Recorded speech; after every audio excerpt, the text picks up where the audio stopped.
You want to ensure that you select an area in your home to unpack the shutter where you can avoid scratching them. Even though they were fully assembled, we decided to separate the panels from the frames to make installation easy. With the possibility of knowing that our windows may be out of square, we ordered our shutters just a smidge short on height. We have placed a small 1/8 inch piece of laminate flooring that we had left over to set the frame on. The plan will be to mount all 3 hinges all the way up with the laminate in place. The magic is that we can then pull out the laminate and adjust the frame for any out of square the windows are, so that the shutters line up perfectly. Once we were happy with the frame position against our window casement, we started to insert the installation screw into the pre-drilled mounting holes. Our next step was to pull out the laminate boards that we placed underneath the frame.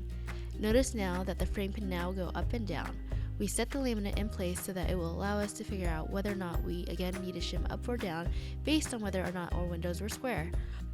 We placed our shutter panels into the frame next. We put in the pins and worked the doors back and forth until they were level.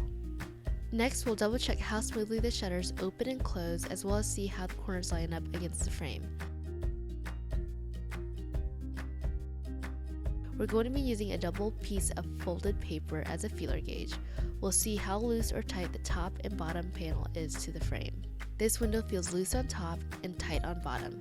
This tells us that the frame needs to be set a little lower.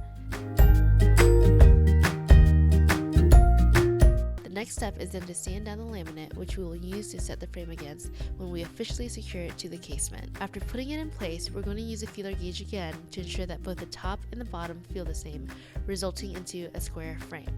In this example, they do.